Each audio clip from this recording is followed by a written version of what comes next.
The summer dead period in recruiting is over, and at Nebraska, life has returned in a big way. We'll talk about it next.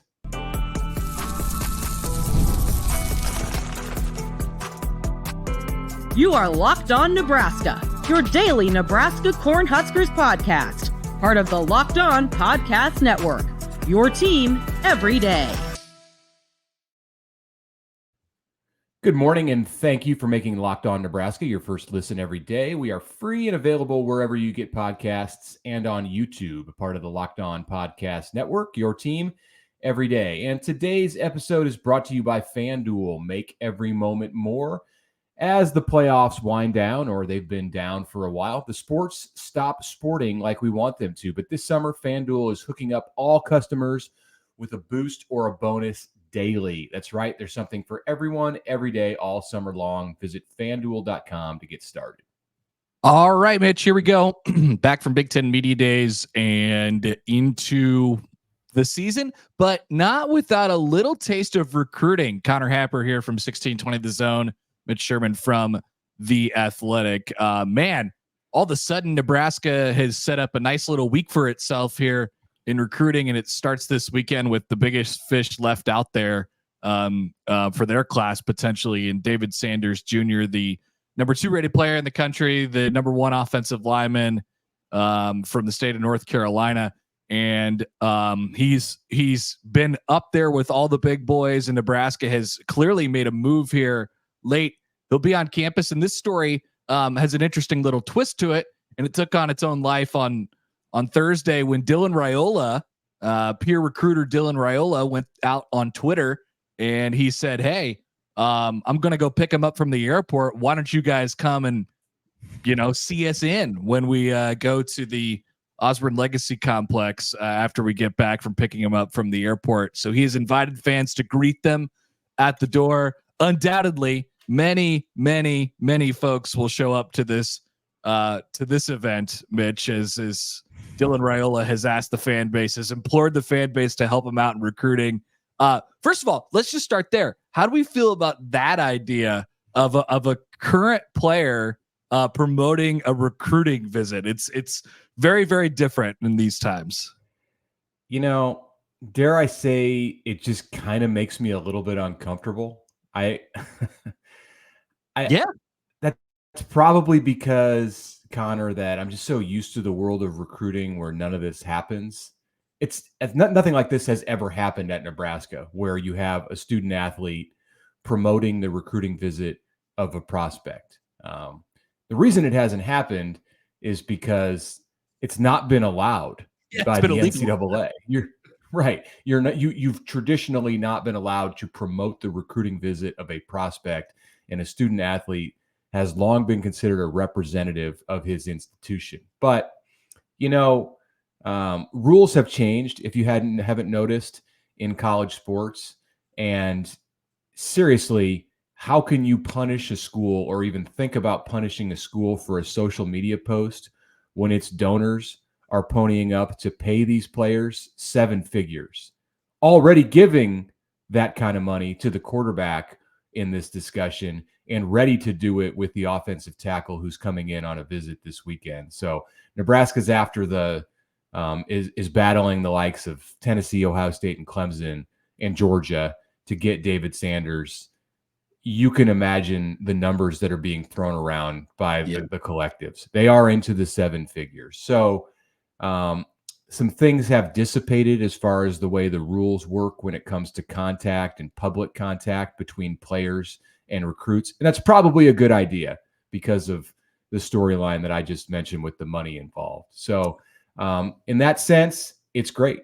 It's new and good for Dylan for going out and really trying to make this thing pop for David Sanders Jr., because he's also going to Tennessee this weekend, and they will roll out the red carpet. But if there's something that Nebraska can offer that Tennessee can't offer, maybe it's this. Maybe it's this show of support from the fans as he rolls into Eppley Airfield and then gets to the Osborne Complex around dinner time tonight. Dylan put the times out there. You can go check it out. You can go visit. You can cheer him on and bring your pom-poms.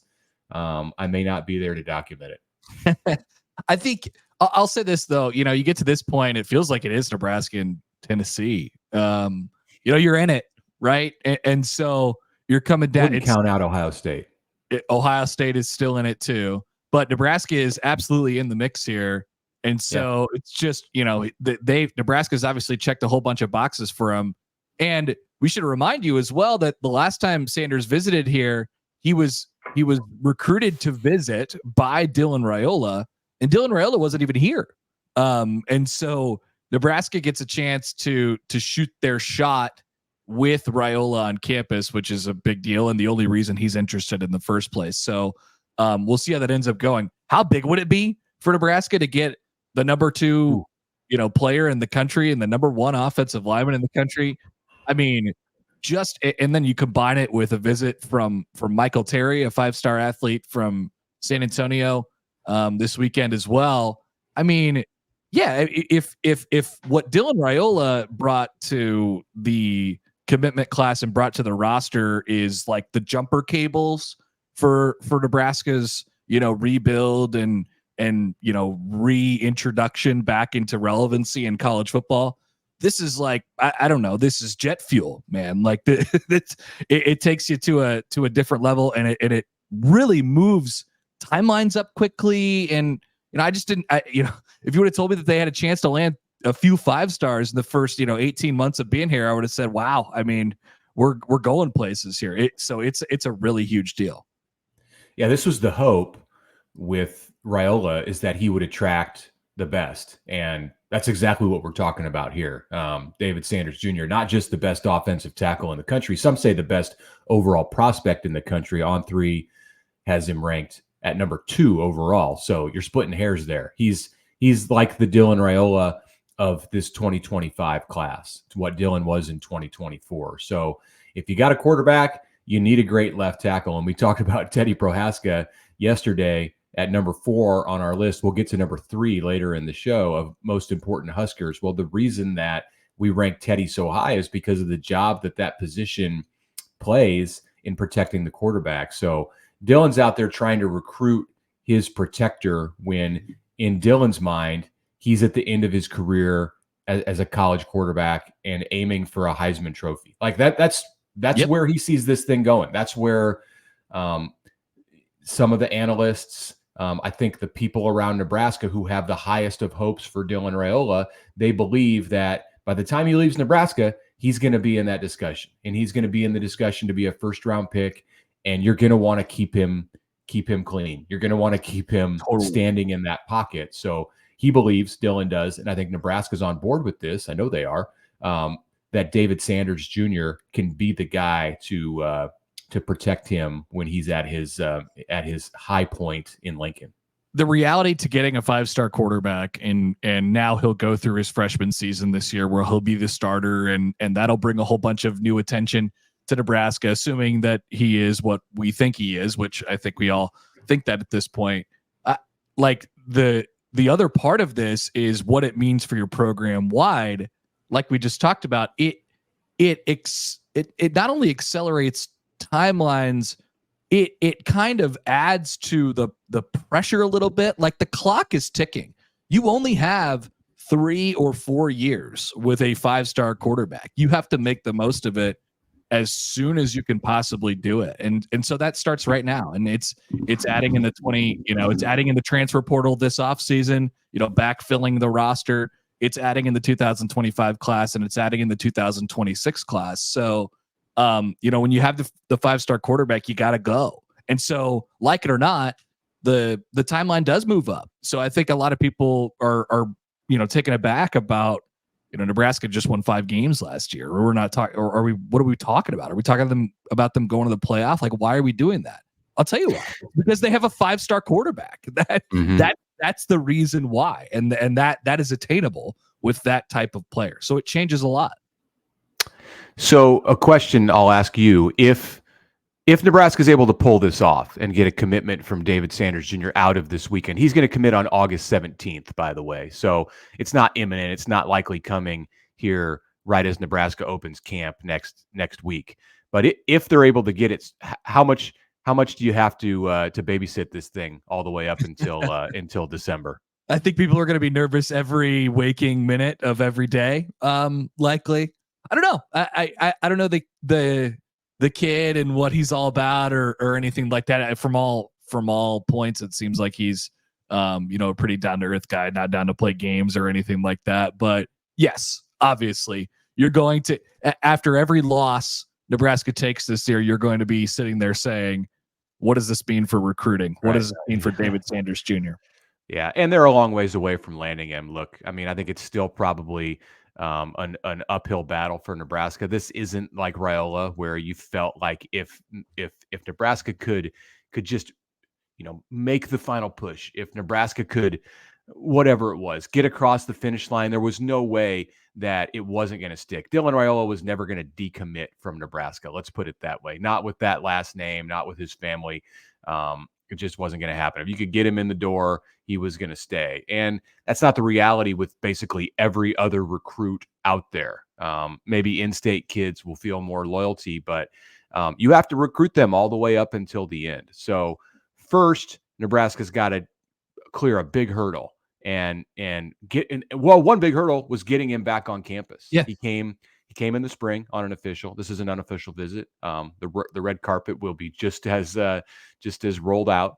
And next, you got to fend off Tennessee and Ohio State to get his commitment. And if you can pull that off, then you better win games and look good offensively all the way through this season and look like a team that David Sanders Jr. would want to be a part of in college. And that includes, how does Dylan Raiola look? So, all right. In the next segment, we are going to do some review and recap from Big Ten Media Days, where I was situated for the majority of this week in Indianapolis. I am back home. We'll get into that.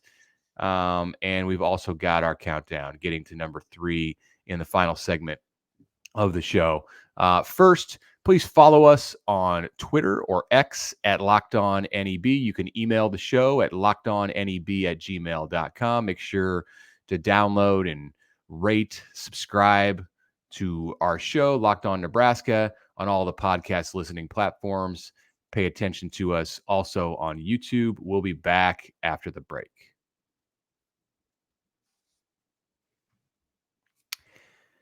Passion, drive, and patience, that's the formula for winning championships, and it's also what keeps your ride or die alive. Mitch Sherman here to talk about eBay Motors. It has everything that you need to maintain your vehicle and level it up to peak performance.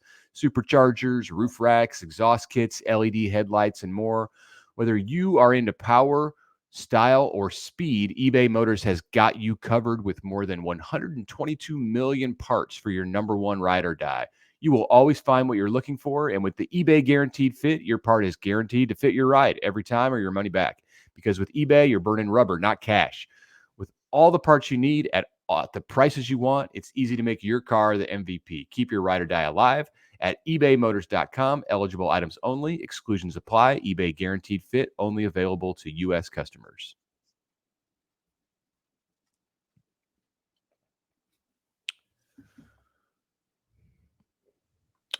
Okay, welcome back on this Friday in July. A couple items to wrap up at Big Ten Media Days. Mitch Sherman here from The Athletic. Connor Happer of 1620 The Zone. Connor, you can see I'm back in the cozy confines of my basement. It's been a whirlwind few days. We went from San Diego and that great backdrop to my smelly hotel room to the Lucas Oil Stadium turf yesterday. All of the media came back from Indy, you'll be happy to know, Connor, with dirty shoes. And I heard a lot of complaints from writers and broadcasters about how the turf. So they put like this dirt stuff down on the turf. Like I think they had like a monster truck show or a concert or something like that at Lucas Oil recently. And instead of throwing the pellets, the black pellets back on to revitalize the field turf, they throw dirt on it, and you walk around that place for 3 days and your shoes look like you've been I don't know, out in the desert or something. Yes, that's no good. That's no good. Well, the black pellet leave a stain on the bottom anyway, but you don't expect it inside dome. So I'm glad everybody got back safe. So that's a good thing. My shoes are going in the washing machine today. So the things ended on Thursday with the newcomers, Oregon and Washington on stage. You had Michigan, Minnesota, Maryland, and then Indiana. So one thing I want to say, and we would not be talking about Indiana if this was not the case. But 63-year-old rookie coach Curt Cignetti with the Hoosiers is a little bit off his rocker. I think we probably got this impression when he took over and did an interview at Big Ten Media Day or the Big Ten Championship game in that very venue where Media Days was held last December. And he suggested that Indiana would be playing in the game in a year. So he, dropped a bad word up on the big stage. I don't want to say it here because the YouTube algorithm might just kick us off the site. Cignetti is supremely confident. That's what advocates of his will tell you, that this is all his confidence and that it's not like a brash show or something to just like gain attention for himself. I don't know because I haven't been around him enough. I guess this is how it went at James Madison where he won big, but now he's at Indiana as part of a supercharged Big Ten. So I don't know necessarily if it plays the same way. I've got my doubts about whether this persona is going to work long-term for Cignetti in Bloomington, but they might as well try. He said about playing UCLA in week 3, we're just going into an old stadium to kick somebody's ass. So, okay. I mean, no disrespect to the Bruins, of course. I mean, you don't derive any of that from his statement. I'm sure Deshaun Foster, who was rendered speechless earlier in the week when it came to making his opening statement, will probably have something to say to his team about that in September, if not sooner. It comes off to me as a coach trying to like infuse confidence into his team. Matt Rhule did this a lot last summer when he was talking his offensive line. Like, yeah, these guys are good, and I'm just going to keep saying it over and over and over again. You're like, eventually somebody's going to have to believe you. It comes off that way. I don't know. The problem is I don't know if the difference between Indiana and like winning football at Indiana is confidence. I think it's more of like, personnel and, quarterback play and like defense and like all these really, really basic football tenets, not just like, yeah, these guys have confidence to get pushed over the top. I mean, it's talent, obviously, when you get down to it. So that'll be his task right away. You just you hate for a guy to come in with all that confidence and bravado with winning history that he has. He's obviously a good coach. And they're at Indiana, and they're probably going to win about 4 games this year, and then people, make fun of the guy nonstop. But it sounds like he could take it. He's definitely one of the most interesting personalities from this week at Media Days. Yeah, absolutely. And again, the fact that we're even bringing up Indiana is a win for Curt Cignetti. So, all right, something else I want to review. I'll just play this. This was a question that was asked to Matt Rhule on Wednesday during his time on the big stage in Indy. Coach Caleb Adams, Sports Philanthropy Network. 4 numbers, 3.241. You were the first coach to come up and talk about the high marks academically of your team. I want to give you a moment to talk about the importance of education, and I want to applaud you for being the first coach to mention that. Well, that's very kind, and I'm sure all my colleagues are very proud of all the things that they've done academically as well. I'm the son of a high school teacher. My dad's a teacher and minister. My mother gave her life to working with women. We lived in New York City, and football has brought me so much. Football brought me a bachelor's degree. It brought me a master's degree. I was on my way to my PhD and then got lucky enough to get a coaching job, and this is my passion. Okay, yes, they're all very proud. All the coaches are very proud. I'm sure they are. So I like it when these moments happen. These kind of odd moments that just like snap you out of like the sleep, somewhat like half sleep induced state that we tend to fall into at Big Ten Media Days, just to see how the coaches and players react to them, because some handle it very well and some get thrown off their game. And I think Rhule was taken aback by just a second by this question about his team GPA, which he mentioned in his opening statement. But then, of course, he handled it very well. Of course. So I looked it up, and yes, this is the same questioner, Connor, who threw a curveball at Matt Rhule last year by asking him about the Huskers' act of praying on the field at Camp Randall Stadium in the aftermath of the 2021 Waukesha Christmas parade tragedy. It was one day. Matt. Yeah, right. Okay. They prayed before the event actually happened. And yes, so it wasn't the aftermath. Okay. Yeah, that's correct. Interesting. And also Matt Rhule was not the coach at Nebraska in 2021 or in 2022. But he handled that question so deftly a year ago. And there wasn't even like a break in stride when he handled that one. So the woman who asked the question, by the way, is Kayla Bradham. She's the executive vice president of the Sports Philanthropy Network. And her bio and resume, I looked it up. I would say it's more impressive than any of the media members in attendance to cover Nebraska this week. So you never know from where it's coming from, and you never know how these questions are coming at you. But if you're a coach on that stage, you've got to be prepared to handle it and not have like a viral moment occur. And Rhule's 2 for 2 now in taking those from Kayla. Those big podium press conferences at media days or some other major event like NCAA tournaments and stuff like that. Those are meant, just to give you a little peek behind the curtain, those are meant for people who would not on a daily basis cover or cross paths with Matt Rhule, would not normally get a chance to ask a question. And for the most part, that was followed during Rhule's press conferences and other press conferences. He has this crazy ability to, that person's asking the question, and it'll be easy to probably like roll your eyes, like, what is going on? And he'll look him in the eye and he'll be like, yeah, I think, I get what you're talking about. And then explain it in a way where it makes his program look better. He turns chicken crap into chicken salad a lot, in terms of like not only the questions that he answers, but the way he sort of describes things. So classic. It was classic Matt Rhule. We could speculate on how Scott Frost might have handled either one of those questions from Kayla Bradham over the last couple of years. Yeah, and it's not just him. It's not just Frost. There are 2 or 3 coaches within the Big Ten who I think take that and just move on without a beat and give the soundbite that she was likely looking for.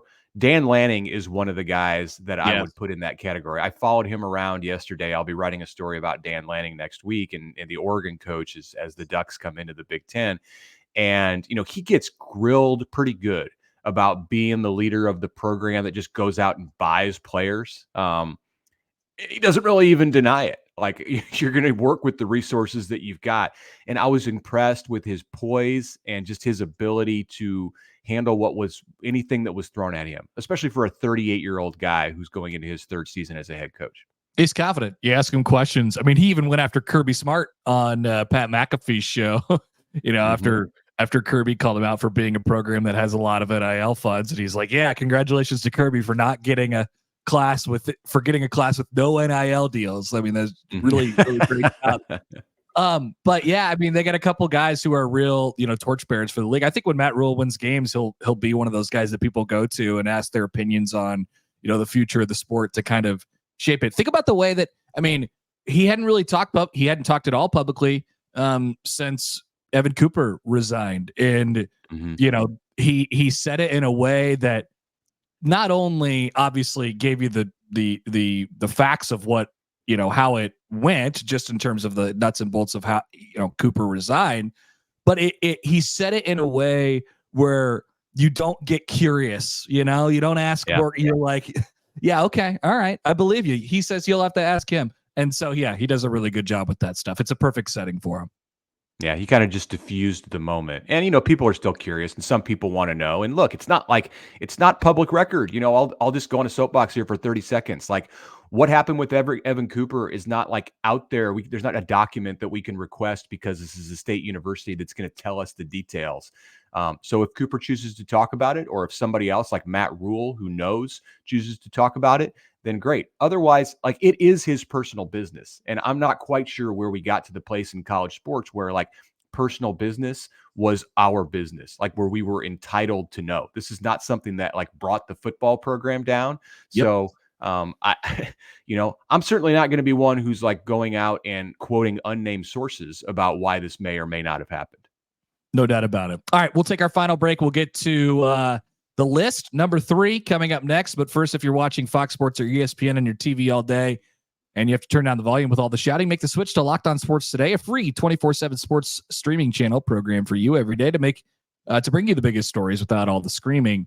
Locked On Sports Today delivers can't-miss analysis, opinions, news, streaming 24/7 on YouTube or on the free Amazon Fire TV channels app. That's part of the Locked On Podcast Network, your team every day. All right, playoff time is over in the NBA and the NHL. And so sports slow down a little bit. Baseball is heating back up. Before you know it, we'll have some football games, NFL preseason games. That's right, are coming up. And of course, we have baseball every single day. So there's always something for you on the FanDuel Sportsbook.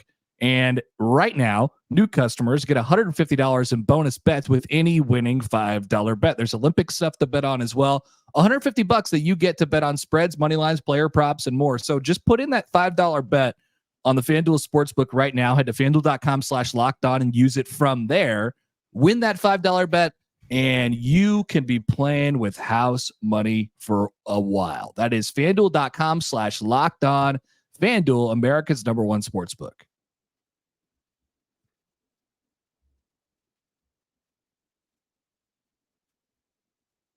All right, back to the list. Connor Happer, Mitch Sherman with you here on the Locked On Nebraska podcast. We are powering right through as the camp countdown nears an end here, and we are through Big Ten Media Days now. So we've got, let's go back through it one more time.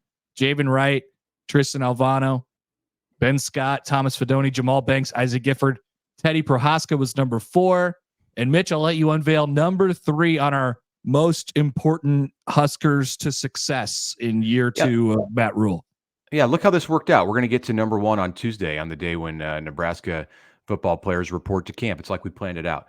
Definitely. So number 3 on the list is Tommy Hill. You may have wondered as we got deep into this thing, or maybe you didn't, if Tommy Hill was going to make the top 10. Not only did he make the top 10, he made the top 3. This is a second defensive back that we're naming in 3 days. We had Isaac Gifford at number 5. Hill, Connor, I would say, is critical because of Nebraska's lack of experience at the corner position. Other than him, they're looking at a transfer in Sire Wright, a transfer in Bly Hill, who's hurt at the moment, and then a bunch of freshmen. So the importance of that position is obvious in stopping the pass, and there are real issues that would crop up in a hurry if you were without the services, even for a short time, of Tommy Hill. So you need a corner in this league against the schedule that Nebraska's facing this year. Maybe not so much last year, but certainly the schedule that Nebraska's facing this year in the second half of the season and the first half. You need a corner who you can trust against an opponent's number 1 wide receiver. And that now is Tommy Hill. He made a transformation in the Nebraska program after Matt Rhule arrived, almost left the program. If you heard us discuss that a couple days ago when we went over the Chasing 3 documentary series. He had 9 pass breakups, 4 interceptions, led the team last year. He's bigger now at around 200 pounds and still one of the fastest guys on the team.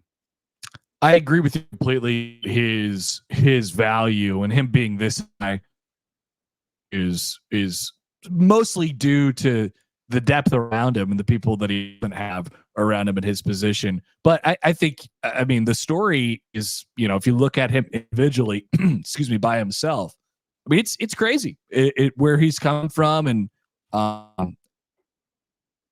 his final year at Nebraska with a really, really good year. He's going to be a relatively high NFL draft pick. He's definitely going to have the Nebraska coaches in his corner for what he's fought for. So a couple of years ago, I was certainly ready to write him off. I mean, he was playing offense, and they were just trying to find get on the field for him to do. Yeah, just to get on the field. And he will be, at least at this moment, he's Nebraska. And so what a transformation.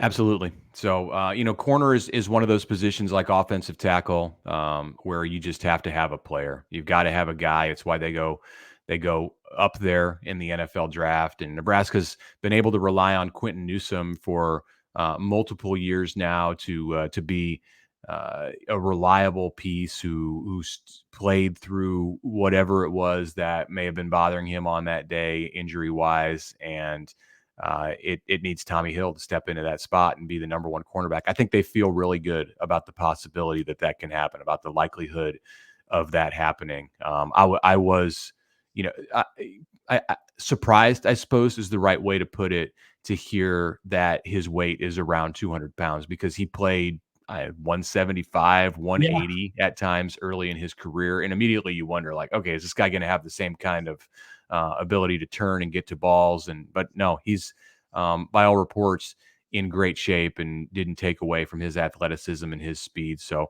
we'll see. They'll find out early in camp if that added size is something that takes away from his game. But, I think they're very careful about monitoring that, and they know, they can run drills with him through the offseason to make sure that he's able to do everything athletically that they need. So look for a big year from Tommy Hill.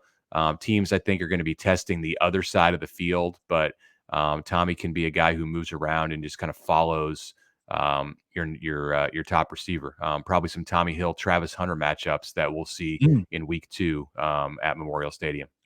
Number 2 and number 1 on our list will come to you next week. Just a quick note on next week. First of all, if I'm not mistaken here, we're back to full bore on podcasts. We got 5 a week next week. But I'm going to apologize in advance if there are any interruptions or anything like that in it. No need to apologize. We will be welcoming our first child next week, my wife and I. So that's really exciting. So my appearances on this might be a little unsteady, but it will take a few minutes to knock out a podcast. We'll be here. We'll make it happen, and then get ready to go for the season. So just wanted to make that note up front before we get to that point.